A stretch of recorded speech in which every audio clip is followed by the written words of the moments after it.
Ceasefire agreement right on the brink, says Blinken.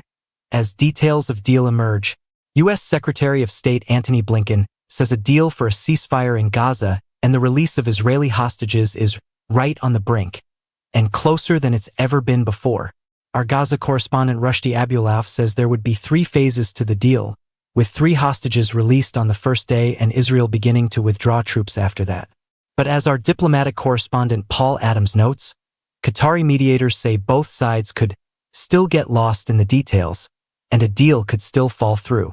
The war was triggered by Hamas's attack on southern Israel on October 7, 2023, in which about 1,200 people were killed and 251 others taken to Gaza as hostages.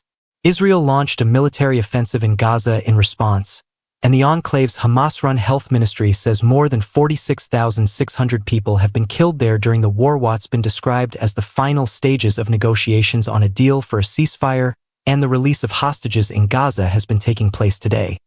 But there's been no announcement yet.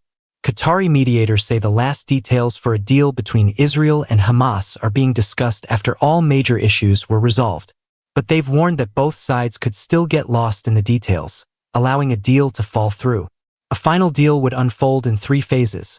Our Gaza correspondent Rushdie Abulaf says, with 3 hostages released on the first day and Israel beginning to withdraw troops after that.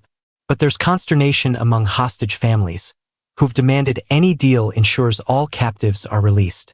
Both Israeli and Hamas officials have expressed optimism that a deal can at last be achieved, while the outgoing U.S. Secretary of State Antony Blinken said an agreement was on the brink.